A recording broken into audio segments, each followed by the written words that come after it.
آداب عرض ہے۔ آن لائن اردو کلاسز میں ایک بار پھر سے آپ سب کا استقبال ہے۔ آج ہم لوگ D El Ed first semester کے ٹاپک بلند خوانی کے تعلق سے پڑھیں گے۔ اس میں ہم لوگ بلند خوانی کیا ہے، اس کی اہمیت، اس کے فوائد اور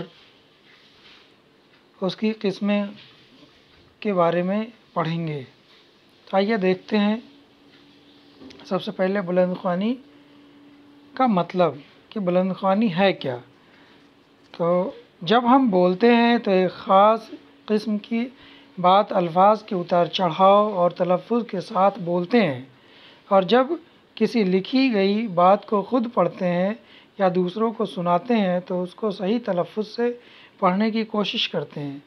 کسی تحریر یا مطبوعہ نثر و نظم کو اس طرح پڑھنے کو ہی بلند خوانی کہتے ہیں، یعنی کہ آواز کے ساتھ کسی تحریر کو اتار چڑھاؤ اور صحیح تلفظ کے ساتھ پڑھنا ہی بلند خوانی کہلاتا ہے۔ تو سب سے پہلے ہم لوگوں نے دیکھ لیا کہ بلند خوانی کیا ہے۔ ٹھیک، اب ہم بلند خوانی کے بعد اس کے دیکھیں گے ابتدائی درجات میں بلند خوانی کی اہمیت۔ ابتدائی درجات یعنی کہ پرائمری لیول پر، پرائمری کلاسز میں بلند خوانی کی کیا اہمیت ہے، اس کی کیا امپورٹینس ہے۔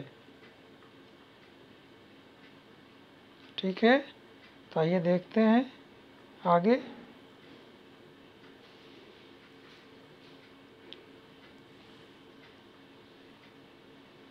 ہم چاہتے ہیں کہ بچہ اچھا مقرر بنے، خطیب بنے۔ مقرر یعنی کہ تقریر کرنے والا، اچھا وقتہ بنے، خطیب بنے، خطبہ کرنے والا، صحیح تلفظ کے ساتھ پڑھ سکے۔ ابتدائی درجات اور ثانوی درجات میں بلند خوانی پہ توجہ دینا ہوگی۔ ابتدائی درجات میں بلند خوانی پر خصوصی توجہ دینے کی ضرورت ہے، کیونکہ یہی بنیاد ہے، اور بنیاد جیسی بنے گی اسی کے حساب سے عمارت کی تعمیر ہوگی، عمارت اسی حساب سے مضبوط ہوگی۔ اس منزل پر بچہ زبان سیکھتا ہے، یعنی کہ پرائمری درجات میں ہی بچہ جو زبان سیکھ لیتا ہے وہی اس کی زندگی میں اتر جاتی ہے۔ اس کو صحیح تلفظ کرنے میں پریشانی ہوتی ہے، اور شروعات میں اسے تلفظ درست کرنے میں دقت آتی ہے، لیکن اس لیے اس کو پڑھنے کے ڈھنگ کو بہتر سے بہتر بنانے اور اس کے تلفظ کو ادا کرنے میں پریشانی ہوتی ہے۔ تو اس کے لیے کیا کیا جا سکتا ہے؟ اس کے لیے اس کو پڑھنے کے ڈھنگ کو بہتر سے بہتر بنانے اور اس کے تلفظ کو صحیح کرنے کے لیے بلند خوانی ضروری ہے، اور اسے ان تمام چیزوں عیبوں کو دور کرنے کے لیے کیا ضروری ہے؟ بلند خوانی۔ اور یہ استاد کا فرض ہے کہ وہ بلند خوانی کی ترکیبوں اور باریکیوں پر نظر رکھتے ہوئے بچے کے پڑھنے پر توجہ دیں۔ بحیثیت استاد ہمارا فریضہ ہے کہ ہم بچے کی بلند خوانی پر نظر رکھیں، ساتھ ہی ہمیں خود بھی بلند خوانی کی ترکیبیں اور اس کی باریکیاں کیا ہیں یہ معلوم ہونی چاہیے، تاکہ ہم بچے کو صحیح علم دے سکیں۔ ساتھ ہی ساتھ ہمیں کس بات کا خیال رکھنا ہے؟ خود بھی وہ بچوں کے ساتھ شائستہ زبان اور صحیح تلفظ میں بات کریں، یعنی بچوں کے ساتھ نرمی سے پیش آئیں، اور جو بھی باتیں کریں وہ صحیح تلفظ کے ساتھ باتیں کریں، جس کو بچہ سن کر اپنے اندر شامل کرے اور اسے سیکھے۔ تو آئیے اب آگے دیکھتے ہیں بلند خوانی کے فوائد، یعنی کہ اس بلند خوانی کے فائدے۔ تو بلند خوانی سے بچے کی جھجک اور ڈر دور ہو جاتی ہے۔ تو سب سے پہلا بلند خوانی کا فائدہ کیا ہے کہ اس سے بچے کے اندر کی ڈر اور جھجک دور ہو جاتی ہے، اس میں خود اعتمادی پیدا ہو جاتی ہے اور بچے کے اندر خود اعتمادی یعنی کہ کانفیڈنس پیدا ہوتا ہے اور بچہ الفاظ کا صحیح تلفظ کر لیتا ہے۔ مجموعی طور پر بلند خوانی کے درج ذیل فوائد ہیں، تو بلند خوانی کے کیا کیا فائدے ہیں اسے آپ یہ پوائنٹ وائز دیکھ سکتے ہیں۔ نمبر 1، بچوں میں ایسی صلاحیت پیدا کی جائے کہ وہ سبق کو پڑھ کر اس کے مفہوم کو سمجھ جائیں۔ بلند خوانی کا سب سے پہلا جو نمبر پہ فائدہ ہے کہ بچوں کے اندر یہ صلاحیت پیدا کرنا ہے کہ بچہ سبق کو پڑھنے کے بعد اس کے مفہوم کو خود بخود آسانی سے سمجھ سکے۔ نمبر 2 پہ دیکھیے، بلند خوانی بچوں کے تلفظ کو درست کرتی ہے، یعنی بلند خوانی بچہ بآواز پڑھتا ہے، تیز آواز کے ساتھ پڑھتا ہے تو استاد کو بھی سنائی پڑتا ہے اور اس کے ساتھیوں کو بھی سنائی پڑتا ہے، تو اس کی غلطیوں کی نشاندہی ہو جاتی ہے اور اس کا تلفظ درست ہو جاتا ہے۔ صحیح تلفظ کرنے سے بچے الفاظ کے معنی اور مفہوم بآسانی سمجھ جاتے ہیں اور خود ہی اس عبارت کی وضاحت کر دیتے ہیں، اور بچہ جب صحیح پڑھنا سیکھ جاتا ہے تو پھر اس کی وضاحت بھی کرنے لگتا ہے۔ ٹھیک ہے، آئیے آگے دیکھتے ہیں۔ نمبر 3 دیکھیے، الفاظ کے اتار چڑھاؤ یعنی موسیقیت اور لکھنے کے مختلف انداز کا پتہ چل جاتا ہے، اور جب بلند خوانی یعنی بلند آواز میں بچہ پڑھتا ہے تو وہ الفاظ کے اتار چڑھاؤ کو سمجھ پا رہا ہے، اس حساب سے پڑھ رہا ہے یا نہیں پڑھ رہا ہے، اس کو استاد دیکھتا ہے اور پھر اسے اگر بچے میں کمی ہے تو اس کو سکھاتا ہے، یعنی کہ بلند خوانی سے بچے کے اندر عبارت کے صحیح طریقے سے اتار چڑھاؤ اور اس کی موسیقیت نغمگی کو دیکھ کر پڑھنا سیکھتا ہے۔ نمبر 4، نظم کے پڑھنے میں بلند خوانی سے بچے کو اشعار پڑھنے اور ان کو سمجھنے میں مدد ملتی ہے، اور بلند خوانی سے جب بچہ پڑھتا ہے کسی نظم کو تو اس کو آسانی سے اس کو سمجھ پاتا ہے، اشعار یا کسی بھی نظم کو۔ اور بلند خوانی کا نظم میں سب سے بہترین فائدہ ہے کہ بلند خوانی میں بچہ اسے نغمگی کے ساتھ یعنی ترنم کے ساتھ، لے کے ساتھ پڑھتا ہے تو اسے اس میں دلچسپی پیدا ہوتی ہے اور وہ اور اچھے سے سیکھنے کی کوشش کرتا ہے۔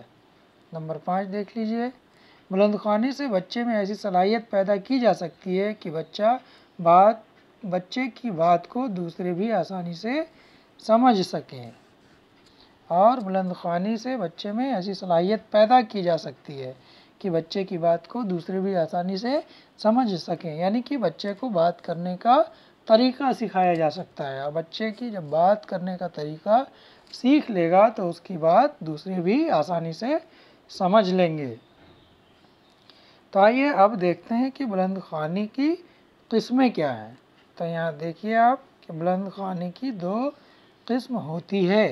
نمبر 1 کیا ہے؟ انفرادی بلند خوانی، اور نمبر 2 اجتماعی یا جماعتی بلند خوانی۔ ٹھیک ہے، آگے آئیے اب دیکھتے ہیں کہ انفرادی بلند خوانی اور جماعتی بلند خوانی کیا ہے۔ تو سب سے پہلے ہم دیکھیں گے انفرادی بلند خوانی۔ انفرادی بلند خوانی سے مراد ہے کیا ہے؟ معلم کے پڑھنے کے بعد بچے اپنے طور پر جب کسی سبق کو پڑھتے ہیں تو اسے انفرادی بلند خوانی کہتے ہیں، یعنی کہ معلم نے درجہ میں عبارت کو پڑھ دیا، مثالی بلند خوانی کر دی، اور اس کے بعد بچے اپنا الگ الگ پڑھتے ہیں تو اسے انفرادی بلند خوانی کہتے ہیں۔ پہلے معلم بچوں کے سامنے خود بآواز بلند پڑھ کر سناتا ہے، اس کے بعد ایک لڑکا اس سبق کو بہترین انداز میں پڑھتا ہے۔ پڑھتے ہوئے بچے کے تلفظ پر ضرور توجہ دینا چاہیے، اور پھر اس کے بعد ایک معلم کے مثالی بلند خوانی کے بعد ایک بچہ جب باری باری سے پڑھتا ہے تو اسے انفرادی یعنی کہ الگ الگ انفرادی بلند خوانی کہا جاتا ہے۔ اور جب بچہ پڑھتا ہے تو معلم کی حیثیت سے ہمارا کیا فریضہ ہے کہ ہم یہ دیکھیں کہ بچے کا تلفظ صحیح ہے یا نہیں ہے، لیکن ساتھ ہی ساتھ ہمیں کس بات کا غور رکھنا ہے کہ غلط تلفظ کے لیے بیچ میں نہایت احتیاط سے ٹوکنا چاہیے۔